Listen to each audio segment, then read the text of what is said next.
Hello friends, स्वागत है आप सभी का आपके अपने यूट्यूब चैनल लर्निंग नीट पर। और जैसा कि आपको पता है, डेली सुबह की 10 बजे की आपकी क्लास होती है सुपर टेट स्पेशल क्लास, जिसमें हम देखते हैं लैंग्वेज, यानी कि तीनों लैंग्वेज हिंदी, संस्कृत और इंग्लिश, क्योंकि तीनों कंपलसरी है। आप किसी भी एक लैंग्वेज से बच नहीं सकते। अगर आपको सुपर टेट क्वालिफाई करना है तो कोई भी आपको टेट एग्ज़ाम निकालना है टीचिंग से रिलेटेड, दो लैंग्वेज तो आपको वैसे भी इसमें लेने ही पड़ेंगे, चूज़ करने ही पड़ेंगे। खैर चलिए स्टार्ट करेंगे सेशन बिना टाइम वेस्ट किए। जितने भी लोग जुड़ चुके हैं सबको गुड मॉर्निंग एंड रेडी हो जाइए फिर रिप्लाई करने के लिए। तो आज का जो पहला प्रश्न है वो है, नदी भी शब्द में विभक्ति और वचन है क्या? जितना ज़्यादा प्रैक्टिस करेंगे शब्द रूप धातु रूप की, उतना आपके लिए अच्छा रहेगा। बाकी रट्टा तो मारना ही है, रट के तो रखना ही है। चलिए देखेंगे, तो यहाँ पे सही उत्तर होता है नदी भी।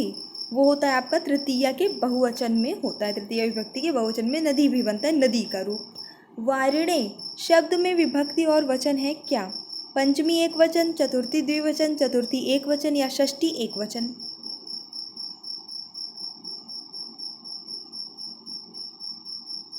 और उत्तर सही जाता है इस प्रश्न के लिए आपका ऑप्शन नंबर सी, चतुर्थी का एक वचन। जितने भी लोगों ने गेस किया बिल्कुल सही।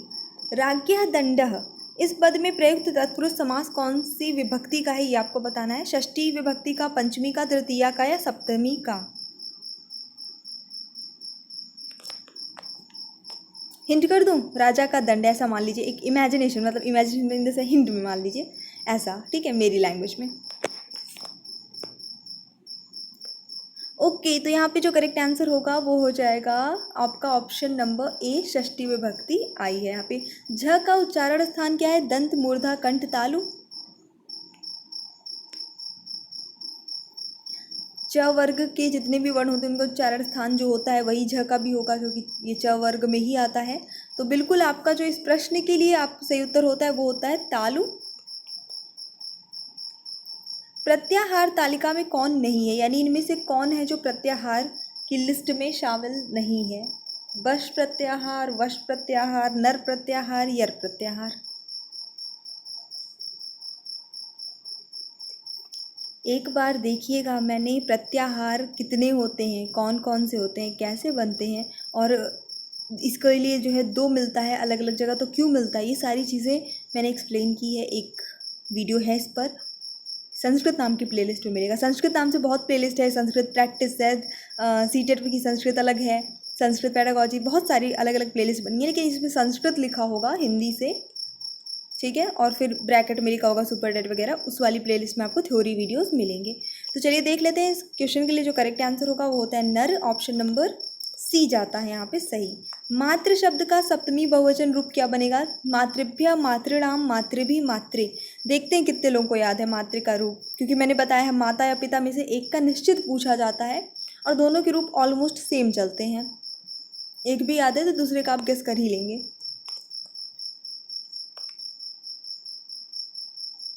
ठीक है, सभी लोगों ने आंसर जो है देना स्टार्ट किया है, तो यहाँ पे देख लेंगे इसका जो सही आंसर है वो इनमें से कोई नहीं है। अगर आपने कुछ भी गेस किया था तो गलत ही है।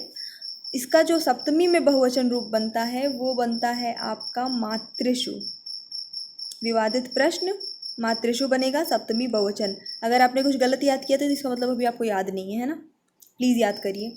स्त्री शब्द का षष्ठी बहुवचन रूप क्या है? स्त्रीभि, स्त्रीणाम, स्त्रीभ्याम, स्त्रिय।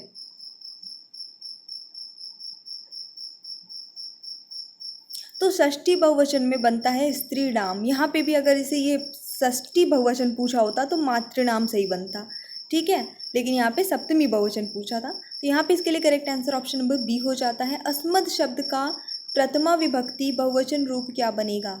वयम, अस्मत्, अस्माभि, अस्मायु, सॉरी अस्मासु, नॉट अस्मायु। एंड इसके लिए करेक्ट आंसर होगा प्रथमा विभक्ति बहुवचन रूप वयम, ऑप्शन नंबर ए। भवत शब्द का द्वितीया विभक्ति में द्विवचन का रूप क्या बनेगा? भवता, भवंतो, भवतोः, भवत्सु।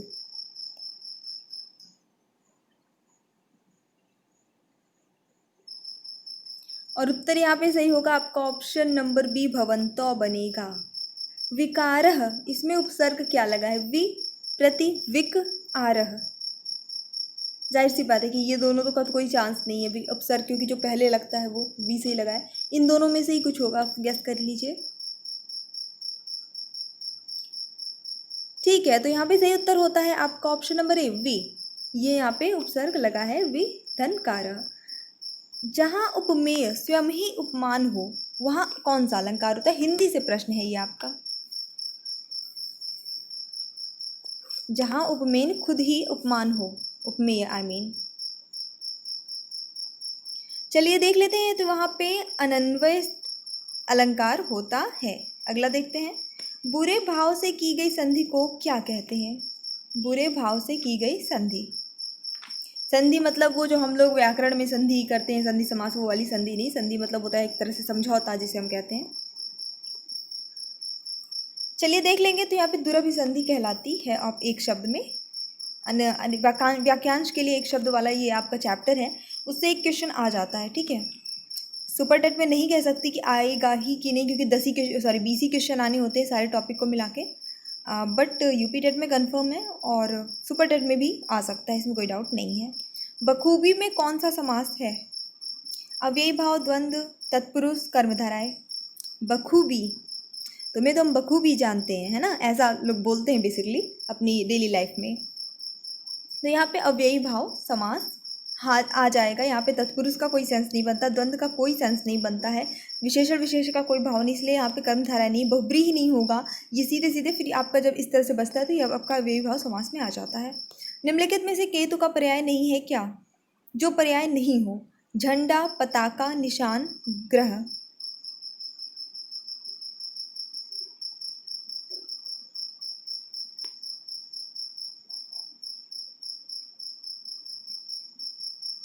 यानी कि देखिए, केतु एक ग्रह भी है, ठीक है, निशान, पताका, झंडा सब कुछ लिखा हुआ है। आपका जो सही आंसर होगा वो हो जाता है ऑप्शन नंबर बी, पताका। ठीक है, निशान झंडा बेसिकली नॉर्मल झंडा होता है, पताका इन द सेंस जो किसी चीज़ के प्रतीक में लगाया जाता है। I think if I am not wrong, ठीक है, जैसे विजय पताका एंड ऑल, तो ये हो जाता है। लेकिन फिलहाल यहाँ पे ऑप्शन नंबर 20 का सही आ जाएगा, झंडा, निशान। अच्छा, इलाहाबाद साइड वगैरह में निशान बोलते हैं झंडा को, है ना, इसलिए बता रही हूँ क्योंकि जो अदर जगह से होंगे उनको शायद ये नहीं पता होगा, मुझे भी पहले नहीं पता था। झंडे को निशान भी बोलते हैं। जो प्राप्त न हो उसके लिए एक शब्द निम्न में से कौन सा है? अन्युलाभ्य, अलभ्य, विलाभ्य, आलभ्य।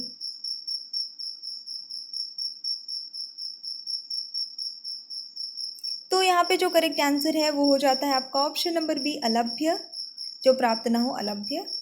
इनमें से किस शब्द में इल प्रत्यय नहीं है, मतलब जिसमें इल नहीं लगा है प्रत्यय के रूप में? जटिल, शामिल, स्नेहिल, फेनिल।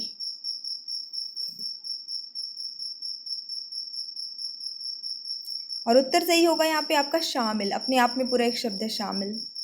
शरीर के लिए सही पर्यायवाची शब्दों वाली पंक्ति चुनिए, यानी कि जिसके तीनों शब्द शरीर के पर्यायवाची हों। तन देह गात, तन देह गरात, तना देह गात, तन अदेह गात।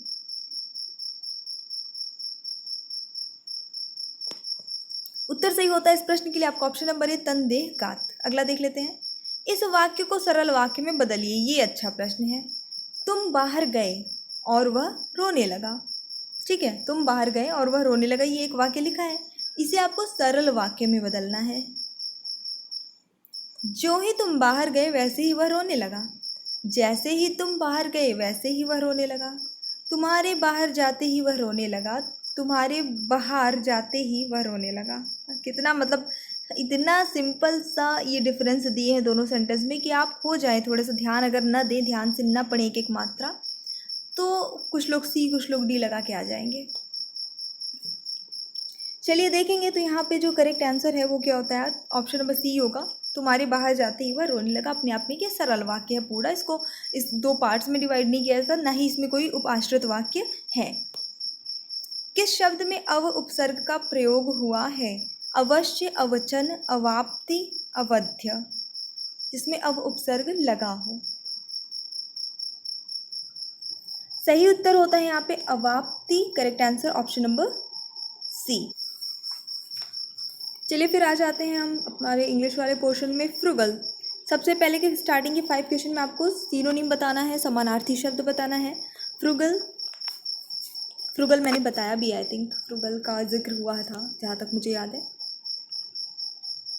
ठीक है, तो फ्रुगल का समानार्थी बताना है तो आपका ऑप्शन नंबर ए हो जाता है इकोनॉमिकल। ठीक है, क्योंकि फ्रुगल का अर्थ होता है मितव्ययी, जो कम खर्च करता हो, तो इकोनॉमिकल उसके लिए सही वर्ड हो जाएगा। मोटिव, मोटिव इसका अर्थ मैं बताती हूँ, अर्थ हो जाता है कोई उद्देश्य। जैसे हम मेरा ये मोटिव नहीं था, या मेरा इस काम को करने का मोटिव ये है, तो मतलब उद्देश्य, अभिप्राय, कारण जिसे कहते हैं, उसे हम और क्या बोल सकते हैं, reason, occasion, intention, preparation. So correct answer इसका होगा ऑप्शन नंबर सी, इंटेंशन। कहते हैं ना, इस काम को करने का मेरा इंटेंशन ऐसा है, या मेरा इंटेंशन ऐसा नहीं था, यानी मेरा उद्देश्य ऐसा नहीं था। पिटी, ऑफेंस, मर्सी, काइंडनेस, जॉय। पिटी का अर्थ होता है करुणा, सहानुभूति किसी पर, है ना, सिंपैथी जिसे हम कहते हैं। देखिए अभी मैं आपको इसकी हिंदी बताती चलती हूँ, एक आइडिया मिल जाता है, लेकिन एग्जाम में तो कोई बताएगा नहीं, वहाँ आपको खुद ही करना है। इसीलिए मैं कहती हूँ ज़्यादा से ज़्यादा वोकैब अपना स्ट्रॉन्ग करिए, जितने नए वर्ड्स आप सीख सकते हैं, उसकी हिंदी समझ सकते हैं, याद रख सकते हैं, उतना करिए। वो आप पे है जितना आप कर पाएँ, कोई लिमिट नहीं है इसकी। चलिए देखेंगे, तो यहाँ पे जो इसका करेक्ट आंसर हो जाएगा, इसका आपको समानार्थी ही बताना था, क्योंकि ऑप्शन नंबर यहाँ पे आपका सही जाएगा B, mercy. Quash, all right, कुछ क्वेश्चन, प्लेज, रिजेक्ट, स्लैश। अर्थ होता है इसका किसी चीज़ को खारिज कर देना, रद्द कर देना, खंडित कर देना।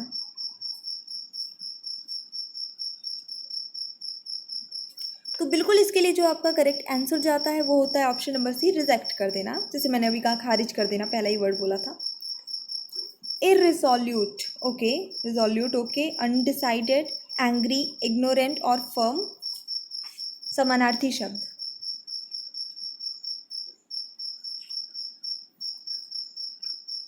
चलिए देख लेंगे इसका अर्थ। इसका अर्थ हो जाता है अनिश्चयी, मतलब जो कोई चीज़ डिसाइड ना कर पाए, डिसाइड नहीं कर पाए, यानी डिसीजन में ना हो, निश्चित ना हो, डुलमुल डुलमुल टाइप का। तो बिल्कुल इसका मैंने डिसाइड वर्ड बार बार बोल के यही बता दिया। अनडिसाइडेड इसका जो है वो सही सिनोनिम्स हो जाता है, अनिश्चित जो हो, अनिश्चयी हो। वेग, ऑल राइट, तो यहाँ पे आपको भी क्या करना है, एंटोनिम बताना है, विलोम शब्द बताना है, अपोजिट वर्ड बताना है। इन अभी जितने क्वेश्चन आएंगे सब में। अर्थ होता है इसका धुंधला या अस्पष्ट, क्लियर, डल, अननोन, सैडी। बता ही दिया, तो ऑप्शन नंबर ए से हो जाएगा क्लियर। नेक्स्ट है आपका इनक्रेडिबल। इनक्रेडिबल इंडिया, ये वर्ड आपने बहुत सुना होगा, है ना, ये फ्रेज बहुत सुना होगा।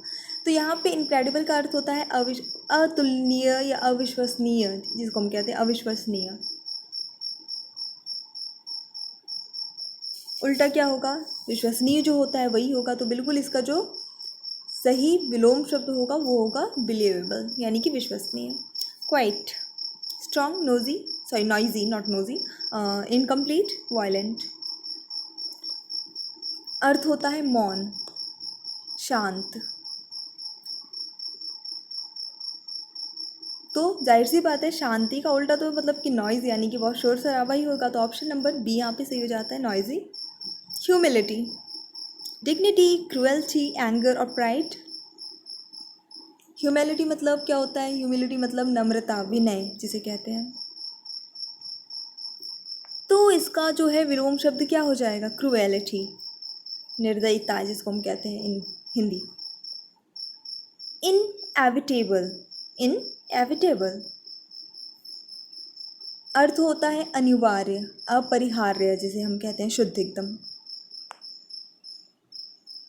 यानी कि जिसको हम इग्नोर ना किए जा सके, अवॉइड ना किए जा सके। तो जैसे मैंने अवॉइड वर्ड बोल दिया, तो आपको इसका अपोजिट भी मिल गया होगा। ऑप्शन नंबर ही हो जाएगा अवॉइडेबल, यानी कि जिसको इग्नोर किया जा सके, अवॉइड किया जा सके, इतना अनिवार्य ना हो, है ना। तो ये ऑप्शन नंबर ए सही आंसर होता है। सो आई जस्ट होप कि आपको आज का सेशन अच्छा लगा होगा, और पसंद आए तो प्लीज़ लाइक करिए, शेयर करिए। अगर आप चैनल पर न्यू हैं तो सब्सक्राइब करके जाइएगा। So thanks for watching, keep studying and bye bye.